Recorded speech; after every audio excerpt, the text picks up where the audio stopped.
Queridos irmãos, eu quero cumprimentá-los nesta noite com a graça e a paz do Senhor Jesus.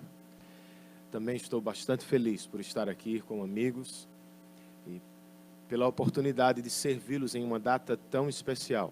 6 anos desde o início e 5 anos de formação como igreja. Eu me sinto muito feliz, pois como eu dizia antes do culto, conversando com um amigo, esta também é minha igreja. Nossa igreja não precisa ser a maior de João Pessoa, porque eu já sou parte da igreja de Cristo, que é grande, mundo afora, inclusive aqui em Macaé. É com vocês também que eu vou morar no céu. E eu me sinto muito feliz pela oportunidade de servi-los nesta noite e também no dia de amanhã, enquanto estudamos a palavra juntos, celebramos a Deus pela obra dele, pela igreja dele, e por tudo que Ele tem feito por nós. Eu queria convidá-los ao texto de Atos dos Apóstolos, capítulo de número 15.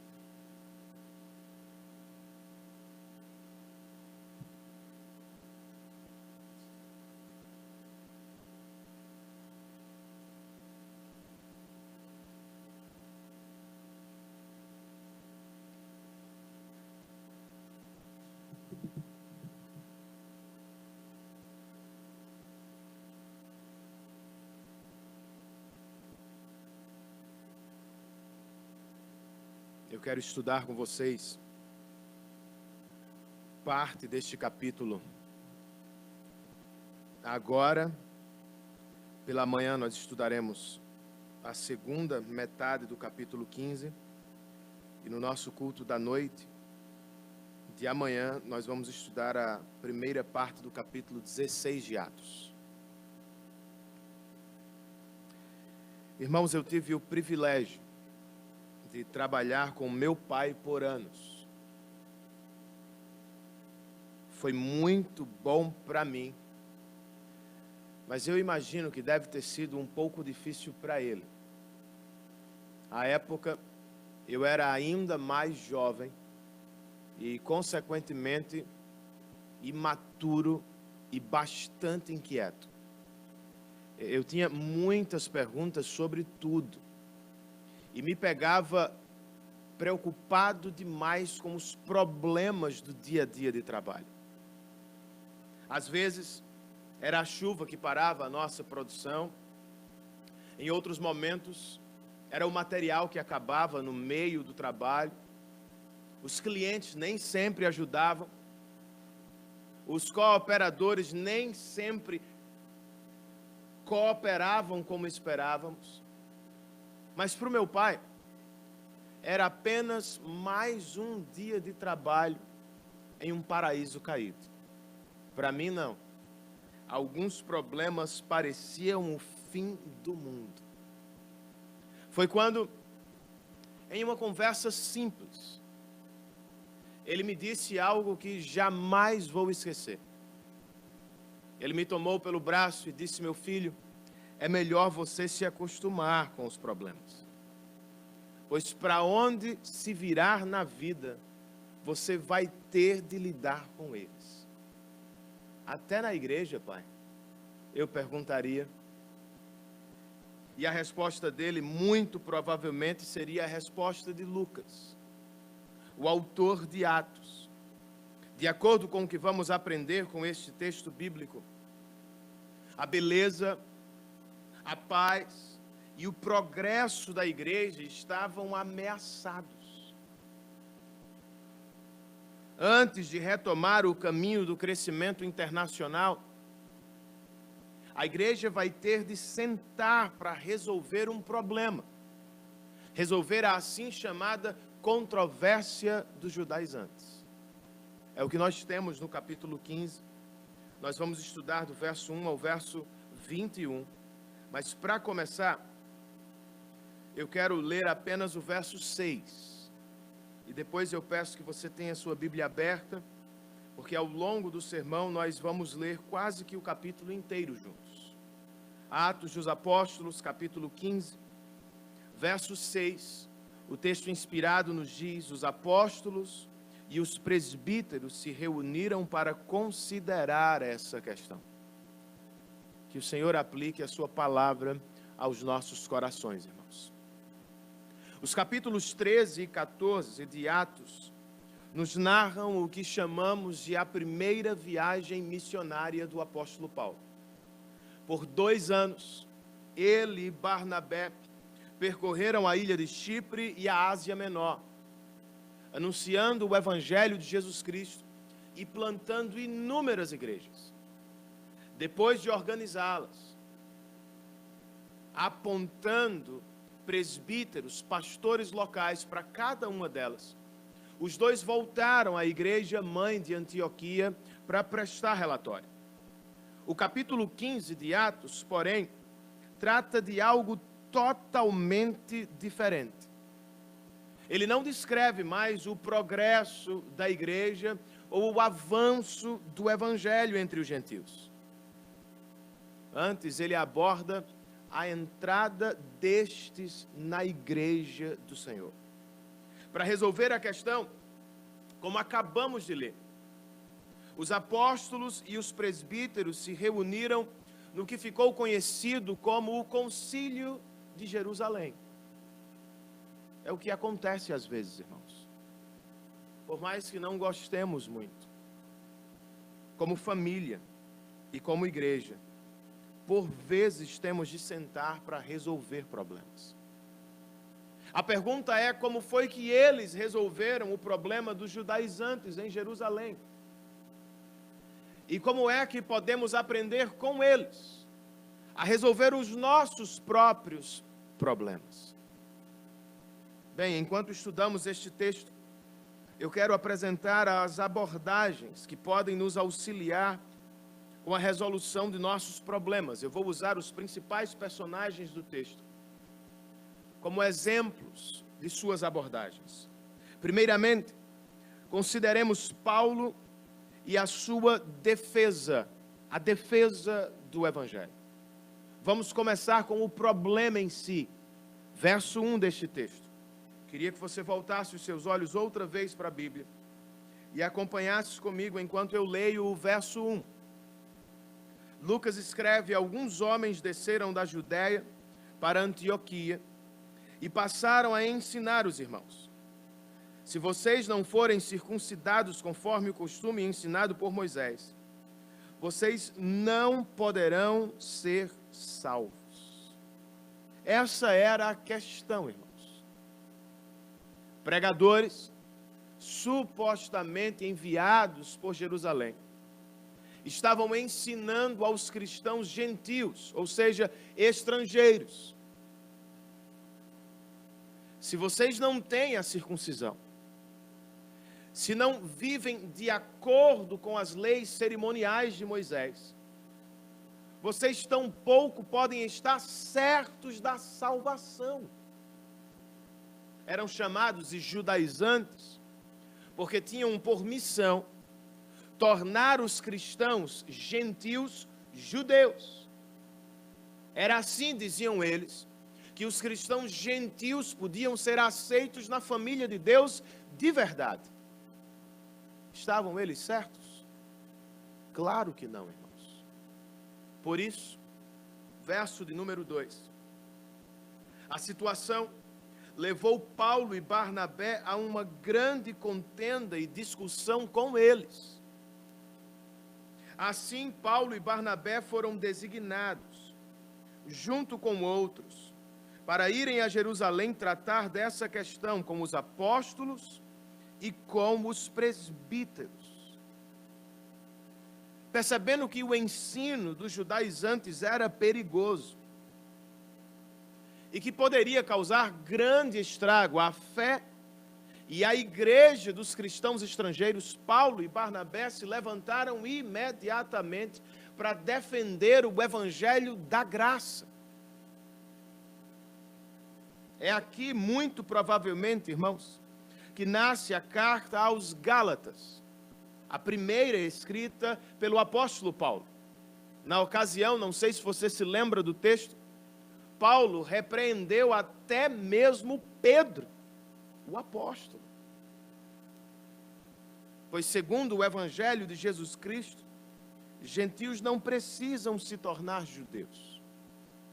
Judeus e gentios são aceitos por Deus da mesma forma, pela graça de Deus e mediante a fé em Cristo Jesus. Paulo e Barnabé fizeram mais. Na verdade, a igreja de Antioquia, como lemos, os enviou à igreja de Jerusalém, com quem eles deveriam se reunir, presbíteros, pastores locais e os apóstolos, para discutir, debater a questão. E eu acho este momento especialmente revelador, irmãos, pois ele nos diz que as igrejas do Novo Testamento não estavam completamente distantes umas das outras. Não eram totalmente independentes umas das outras. Embora distantes, estavam conectados. E sempre que necessário, se reuniam em concílio. Aqui há uma foto do governo representativo. Alguns representando suas igrejas em concílios superiores para tratar de questões que dizem respeito a todas as igrejas. Por isso, versos de número 3 e 4, a igreja de Antioquia os enviou, Paulo e Barnabé, e ao passarem pela Fenícia e por Samaria, eles contaram como os gentios tinham se convertido. E essas notícias, registra Lucas, alegravam muito todos os irmãos.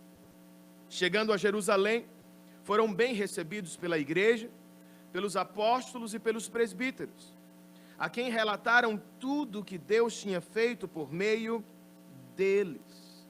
E eu acrescentaria, causando grande alegria também nos cristãos de Jerusalém. Sim, as igrejas da Fenícia e da Samaria ficaram alegres com a notícia. A igreja de Jerusalém também deveria ficar alegre. Vocês não concordam comigo? Deus estava salvando pecadores. E por meio do ministério de Paulo e Barnabé, os estava incluindo em sua própria família. A igreja deveria mesmo estar celebrando uma festa diante de Deus. Mas será que é o que fazemos sempre, irmãos? A propósito, como o que nos alegramos na vida, amigos? Muitos cristãos estão sempre buscando a alegria. Estão sempre esperando por ela. Eles dependem de uma nova experiência, de uma nova promoção, de um novo relacionamento. E porque vivem olhando sempre para o futuro, para a próxima grande coisa da vida, pouco conseguem se alegrar com o passado ou com o presente. Pouco conseguem celebrar com aquilo ou por aquilo que Deus já lhes deu. Pelo que mesmo se alegravam os cristãos da Fenícia e de Samaria. Bem, os nossos irmãos estavam felizes pela obra de Deus. Deus estava salvando estrangeiros e os colocando para dentro de sua própria casa. Não deveríamos imitá-los nesta noite, irmãos? Eu sei que não temos tudo o que gostaríamos de ter na vida. Mas, queridos, nós temos tudo o que precisamos em Cristo Jesus. Por causa dele, Deus nos perdoou de nossos pecados, nos reconciliou consigo mesmo, nos adotou em sua família. Por causa dele, quer tenhamos muito ou pouco, estejamos saudáveis ou doentes, estamos todos sob o olhar amoroso e cuidadoso do Pai. Esta é a nossa grande alegria. E é por ela que deveríamos lutar, irmãos. Era por ela que Paulo e Barnabé estavam lutando, pela alegria no coração dos cristãos gentios, eu e vocês. lutamos muito por coisas pequenas e sem importância. Brigamos muito. Em vez de fazer guerra com o seu cônjuge, por preferências particulares, você deveria estar fazendo guerra contra si mesmo, para ser uma mulher mais piedosa, um homem mais santo na sua casa, e assim promover a alegria de toda a sua família, em vez de sempre estar competindo com um colega de trabalho, ou lutando com os irmãos da igreja. Você deveria estar lutando com Deus em oração pelo bem deles, pelo progresso deles, pela alegria deles.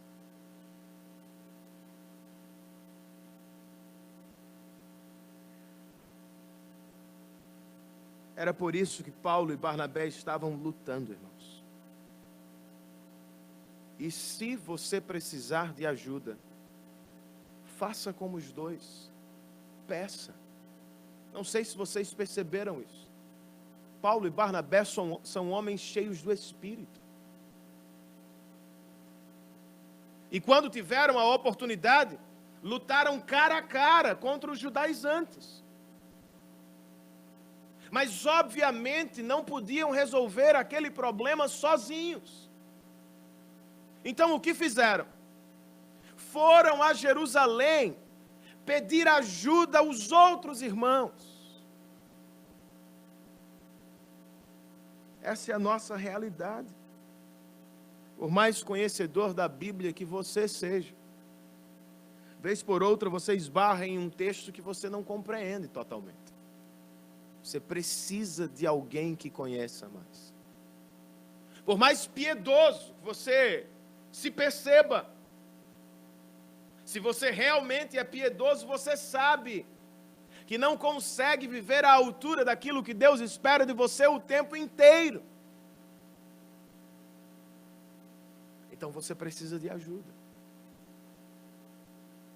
Em parte, foi por isso que Deus plantou esta igreja, a CBM, em Macaé, para ajudar você. Alguns casamentos podem ser salvos através de um pedido de ajuda. Alguns cristãos que estão quase caindo, estão quase perdendo a luta contra o pecado, estão quase abandonando a fé, eles podem ser ajudados se pedirem. Tenha coragem, seja humilde. Procure um pastor, um presbítero, um irmão, uma irmã mais experiente e diga: eu preciso de ajuda. Paulo e Barnabé também precisaram. É assim também que defendemos o Evangelho, irmãos. Quando nos reunimos para cultuar a Deus e ouvir a palavra. Quando nos encontramos em pequenos grupos ou em um grupo de discipulado. Quando estudamos a palavra em família, estamos também defendendo o Evangelho no coração de cada cristão. Essa foi a abordagem de Paulo. Qual foi a de Pedro? A de Pedro foi a pregação do Evangelho. Antes da pregação propriamente, Lucas nos coloca outra vez diante do problema, verso de número 5. O texto sagrado nos diz: então se levantaram alguns do partido religioso dos fariseus, que haviam crido, e disseram: é necessário circuncidá-los, e exigir deles que obedeçam à lei de Moisés. Para resolver a questão, como já lemos, verso 6, os apóstolos e os presbíteros se reuniram, e depois de muita discussão, verso 7, Pedro se levantou, e dirigiu-se a eles, falando ou pregando o seguinte: irmãos, vocês sabem que há muito tempo Deus me escolheu dentre vocês, para que os gentios ouvissem de meus lábios a mensagem do Evangelho e crescem. Deus, que conhece os corações, demonstrou que os aceitou, dando-lhes o Espírito Santo, como antes nos tinha dado. Ele não fez distinção alguma entre nós e eles, visto que purificou os seus corações pela fé. São 3 os argumentos do apóstolo Pedro. Primeiro, irmãos, o anúncio do evangelho e a conversão dos gentios, de acordo com Pedro, foi iniciativa do próprio Deus. Irmãos, foi o Senhor quem me escolheu. E foi o Senhor quem me enviou para pregar o evangelho aos gentios. Segundo, de acordo com Pedro, o próprio Deus autenticou a conversão e o ingresso dos gentios na igreja, dando-lhes o Espírito Santo, como antes havia dado aos judeus. João Calvino, comentando esta passagem, diz: é quase como se o Senhor estivesse apontando para os gentios e dizendo para Pedro: meu filho, eles também me pertencem. São minha família. Por último, irmãos, de acordo com Pedro, Deus não fez distinção entre judeu e gentil, uma vez que purificou o coração de ambos pela fé no mesmo evangelho. Depois da argumentação, como em qualquer bom sermão, o apóstolo Pedro sugeriu uma aplicação. Ele o fez por meio de uma pergunta retórica, verso 10. Então, ou seja, à luz do que Deus fez, por que agora vocês estão querendo tentar a Deus, pondo sobre os discípulos um jugo que nem nós, nem nossos antepassados conseguimos suportar? De modo nenhum, irmãos. Cremos que somos salvos pela graça de nosso Senhor Jesus, assim como eles também. Em vez de se assemelhar aos hebreus que murmuraram no deserto e que desejaram voltar ao Egito, à escravidão, Pedro está dizendo: nós deveríamos celebrar o triunfo da graça de Deus. Ele não apenas nos fez família dele, judeus, mas agora ele está alargando esta família pela graça, trazendo estrangeiros também.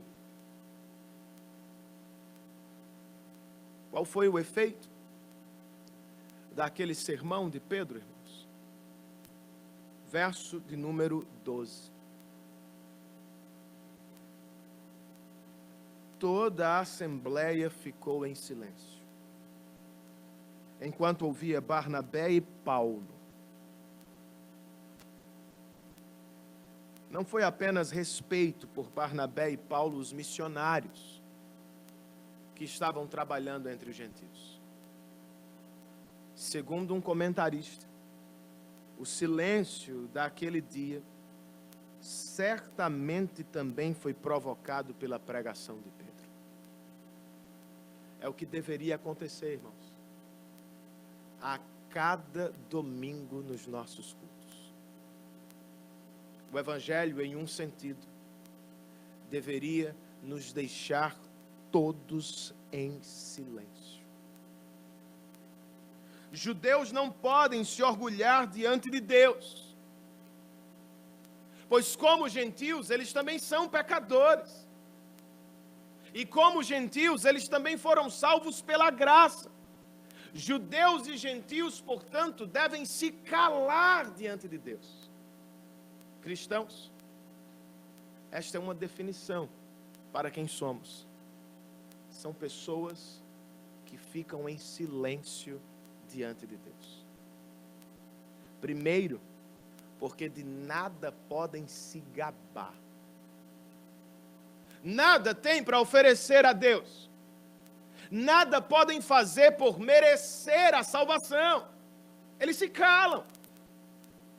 Depois, porque eles ficam maravilhados com o que Deus mesmo fez por eles. É estonteante, irmãos.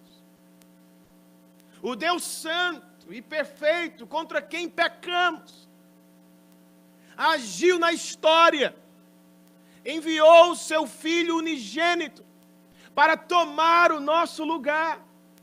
E através dele o Senhor nos reconciliou consigo mesmo. Nós ficamos em silêncio, maravilhados, em humildade e adoração. Ah, Renan, eu não sou tão presbiteriano assim. Eu gosto de falar. Você pode então falar. Mas imite Pedro. Fale para pregar o evangelho para a salvação dos pecadores. Não seja como os judaizantes. Não acrescente ao evangelho. Fale ou pregue o evangelho, e o evangelho somente, irmãos. Ah, os cristãos estrangeiros precisam de circuncisão. Precisam obedecer às leis cerimoniais. Os batistas terão as suas. Os presbiterianos vão criar as dele. Mas que sejamos, antes de qualquer denominação, cristãos. E entendemos o seguinte: nós não precisamos acrescentar ao evangelho. Preguemos o evangelho, e o evangelho somente. Você quer falar? Pregue o evangelho como Pedro, para jogar por terra as barreiras que nos dividem. Na época dele era barreira étnica mesmo. Nos nossos dias há tantas que nós nem podemos contar. Então pregue o evangelho para jogá-las por terra. Ah, Renan, como é que o evangelho faz isso, irmãos? O evangelho nos nivela. Coloca a todos na posição igual ao pé da cruz. Por isso, escrevendo aos Gálatas, Paulo vai dizer: não há grego ou judeu, homem ou mulher, escravo ou livre, são todos iguais, pecadores, salvos pela graça de Deus. Não há superior e inferior, maior, menor, somos família de Deus pela obra de Cristo. Quer falar, meu irmão? Pregue o evangelho para não dividir a igreja.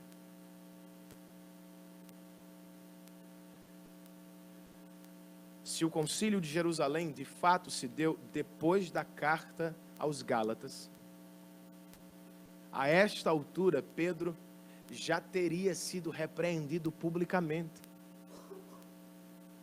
E como pecador que era, ele poderia ter ficado ressentido com Paulo. Voltando a Jerusalém, certamente Pedro teria um fã-clube entre os fariseus. No concílio, Pedro poderia ter se levantado contra Paulo e, consequentemente, contra o evangelho da graça pregado por Paulo. Não foi o que fez, irmãos. Mesmo sabendo que Paulo não era a pessoa mais fácil com quem trabalhar. E mesmo tendo sofrido a vergonha de uma repreensão pública, quando o apóstolo Pedro falou, ele falou em defesa do evangelho da graça e para a unidade da igreja de Cristo.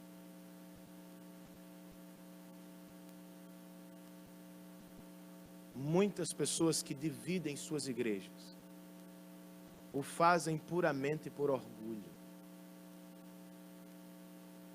Não querem aceitar, ceder, não querem se submeter, querem as suas preferências. Não é assim que vivemos, irmãos. No poder do Espírito, vamos vencer nosso orgulho e o nosso egoísmo. E vamos viver para o bem do Evangelho e para o bem da igreja de Cristo Jesus. Por fim, nós ainda precisamos perguntar qual foi a abordagem de Tiago. Bem, Tiago propôs o que eu chamei de o equilíbrio do Evangelho. Paulo e Barnabé tiveram a sua oportunidade. O texto nos diz, no verso 12, que toda a assembleia ficou em silêncio enquanto ouvia Paulo, Barnabé e Paulo falando de todos os sinais e maravilhas que por meio deles Deus fizera entre os gentios. Eu tenho a impressão que este discurso foi bem mais longo. Eles falaram de todos os sinais e maravilhas que Deus operara. Lucas, porém, só deu a estes homens um verso. Talvez porque tenha pensado, quem quiser conhecer os sinais e maravilhas, voltem aos capítulos 13 e 14, onde eu narro a primeira viagem. Ou talvez ele estivesse apenas interessado em chegar àquele que seria o discurso decisivo do concílio. A fala de Tiago, meio-irmão de Jesus, que àquela altura já era uma coluna da igreja de Jerusalém. E o que foi que ele disse, irmãos? Verso de número 13. Quando terminaram de falar, Tiago tomou a palavra e disse, irmãos, ouçam-me. Verso 14. Simão nos expôs como Deus no princípio voltou-se para os gentios, a fim de reunir dentre as nações um povo para o seu nome. Percebam a ênfase de Tiago. Como Pedro fez antes dele, ele diz aos irmãos o que está acontecendo é iniciativa de Deus. Foi ele mesmo quem se voltou para os gentios. E foi ele mesmo quem deu aos estrangeiros o seu próprio nome. E isso não é uma ideia de Paulo, de Pedro, ou mesmo minha. Segundo Tiago, isso é uma ideia de Deus e está fundamentada na palavra dele. É o que encontramos no verso número 15. Concordam com isso, com o que está acontecendo, as palavras dos profetas. Conforme está escrito, ele cita um deles. Depois disso voltarei e reconstruirei a tenda caída de Davi.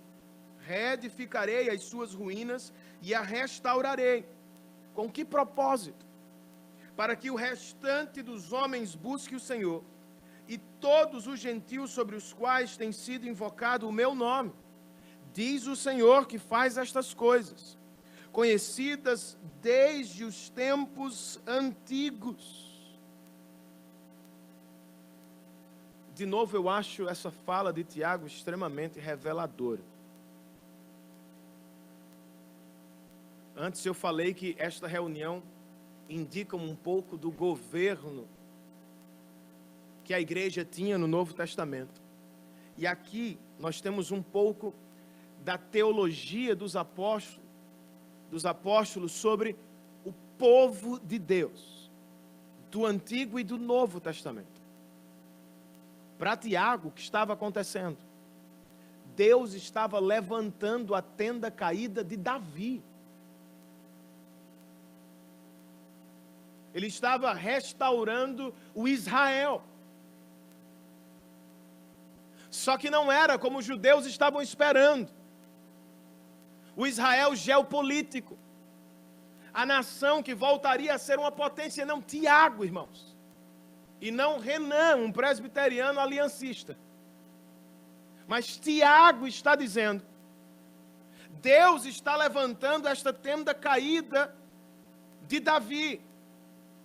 E ela não será mais o Israel geopolítico, ela será feita do novo Israel de Deus, que inclui, traz para dentro também povos, línguas, pessoas de todas as nações da terra. Para que existe a igreja? Aqui tem uma resposta. A igreja existe para adorar a Deus, enquanto convoca aqueles que lhe pertencem, mas ainda estão lá fora. para se juntarem a nós nesta mesma adoração.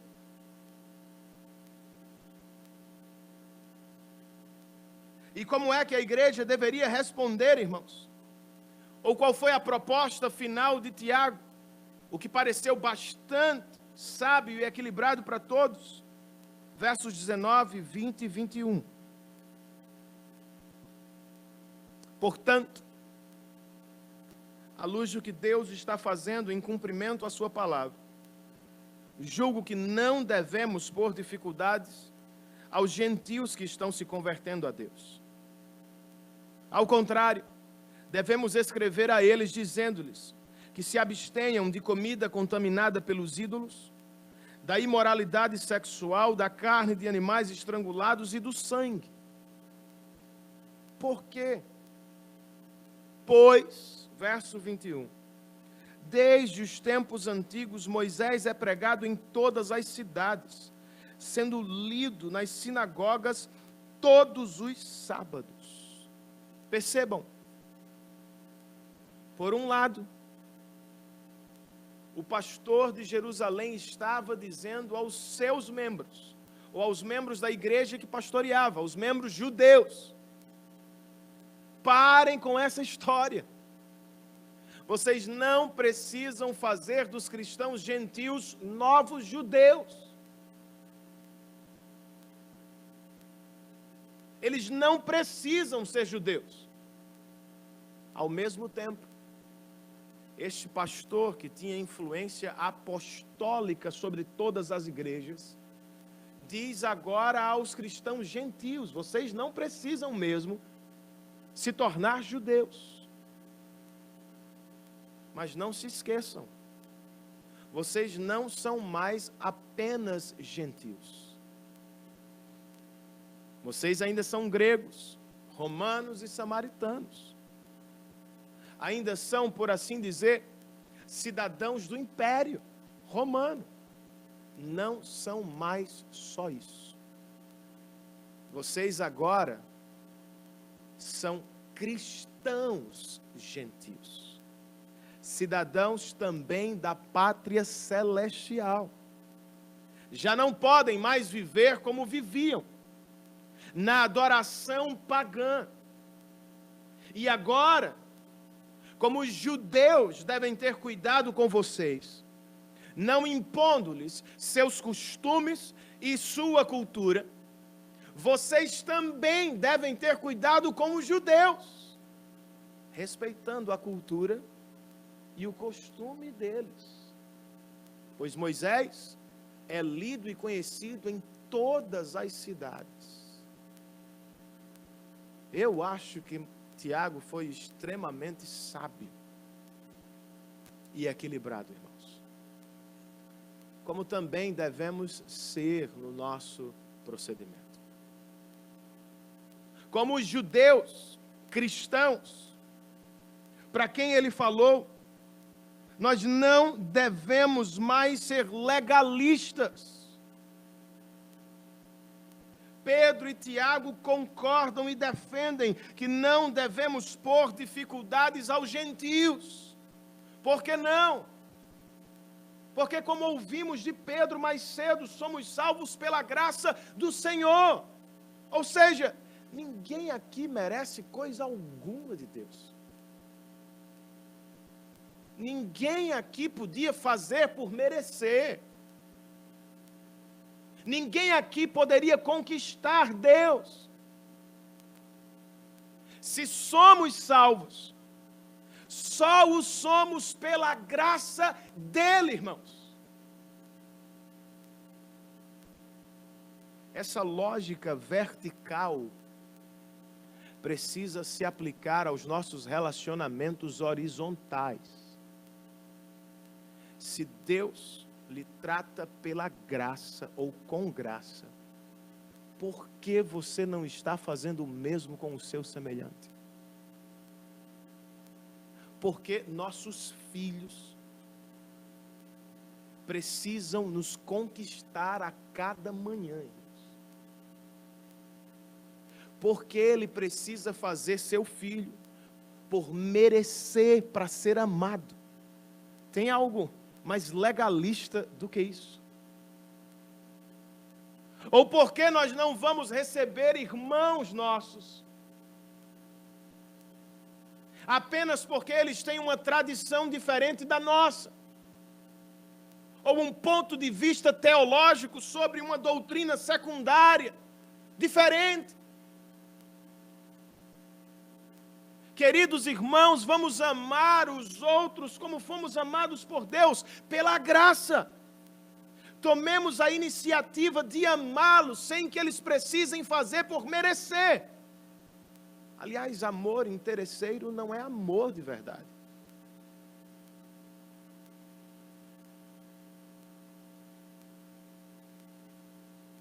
Consequentemente, eu também digo, não sejamos mais legalistas com nós mesmos. Ou coisa difícil. Nós somos, irmãos. Nós todos temos uma medida de justiça própria no coração. Não é fácil aceitar a graça de Deus. Muito provavelmente, quando você deu os primeiros passos na vida cristã, você achava que estava realizando tudo.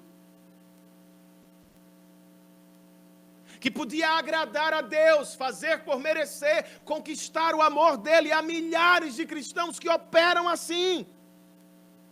Quando eles conseguem acertar, eles se sentem mais do que deveriam.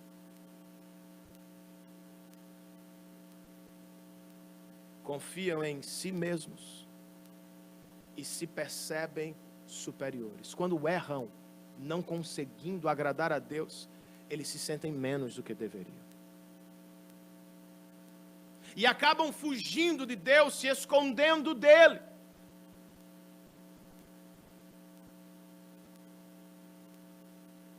O mesmo, irmãos, se somos legalistas neste relacionamento vertical, o mesmo vamos viver nos relacionamentos horizontais.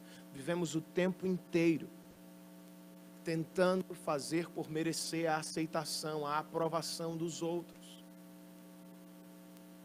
Quando conseguimos, nos sentimos maiores, superiores, melhores. Quando não conseguimos, nos encolhemos, nos afastamos dos outros, somos tomados pelo medo, não queremos mais arriscar-nos, paralisamos.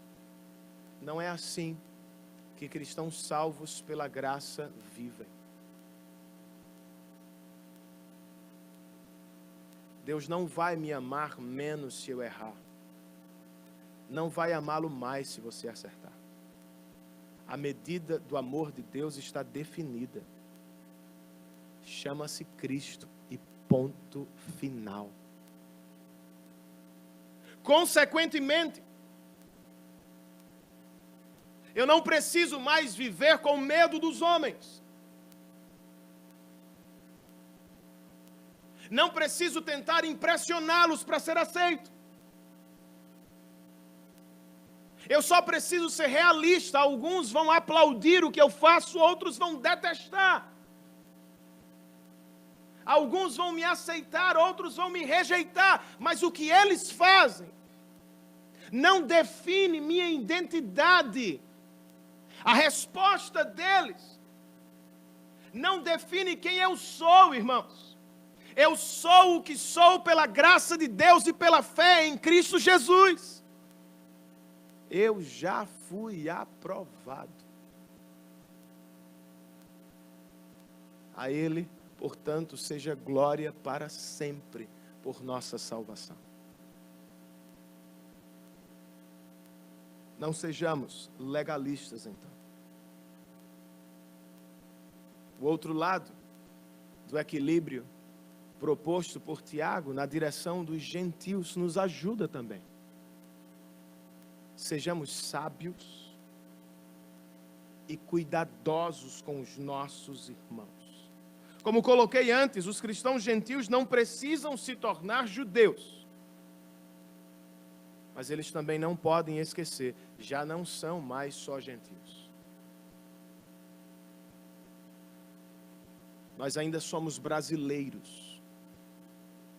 Mas nossa lealdade última não é ao Estado, irmãos, ou à cultura, ou aos costumes da família. Nossa lealdade suprema é a Deus que nos salvou em Cristo Jesus. Nós já não vivemos mais para nós mesmos. Não vivemos como dar na telha. Não tomamos decisões como os outros.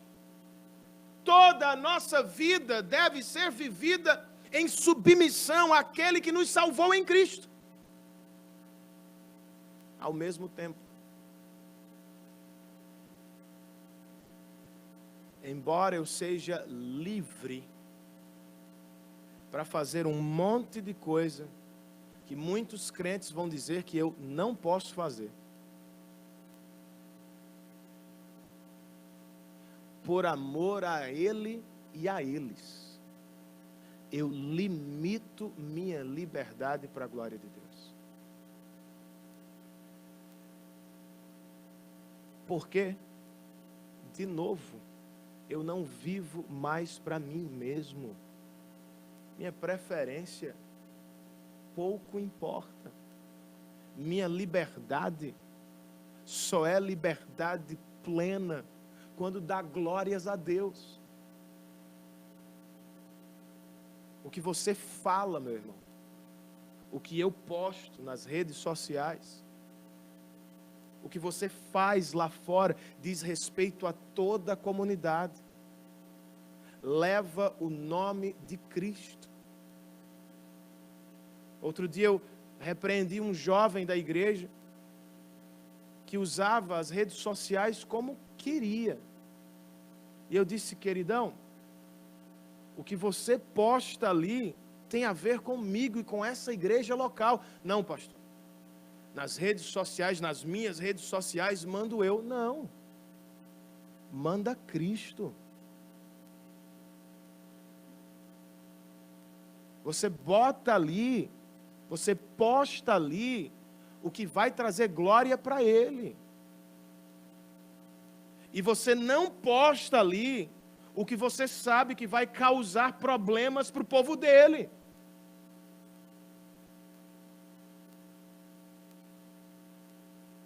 Sabedoria, irmãos, e cuidado com os nossos irmãos. Essa foi a proposta de Tiago. Como vocês me ouviram mais cedo, ao início da minha vida profissional, eu constantemente me pegava preocupado com os problemas do dia a dia. Meu pai estava certo o tempo todo, mas eu era jovem, imaturo e inquieto. Para mim, alguns problemas eram o fim do mundo. Para o meu pai, mais um dia no paraíso caído. Eu estou aprendendo. Pouco a pouco, eu venho aprendendo. Mas eu me lembro que naquela época, uma coisa me dava esperança. Mesmo em meio aos problemas do dia a dia, contemplar o trabalho acabado me enchia de alegria. Porque os funcionários ficavam felizes, vamos para casa. Os clientes ficavam felizes, vamos desfrutar do que vocês fizeram. Eu, consequentemente, também ficava feliz. É algo que nós fazemos pouco. Nós falamos muito dos problemas, mas não nos concentramos na resolução deles. Falamos pouco disso. Às vezes falamos muito do trabalho, do peso, da dureza, mas quase nunca paramos para desfrutar dele, para contemplar o significado dele na vida do outro. Eu acho que é um bom exercício. Mais do que isso, cristãos deveriam parar semanalmente, diariamente, para contemplar o trabalho acabado de Cristo Jesus. O que Deus fez por nós na cruz, irmãos. Não era apenas a chuva que pairava sobre as nossas cabeças, era a ira de Deus. Eu não estou falando do que você poderia fazer, eu estou falando do que Ele somente fez para salvar você da condenação eterna. Paulo diz aos Coríntios que o Senhor fez dele, que não tinha pecado, pecado, a fim de que nele fôssemos justiças para Deus. Eis o Evangelho, irmãos. E eis para o que ou quem precisamos olhar todos os dias e todas as semanas. Para o trabalho realizado, consumado de Deus em Cristo Jesus.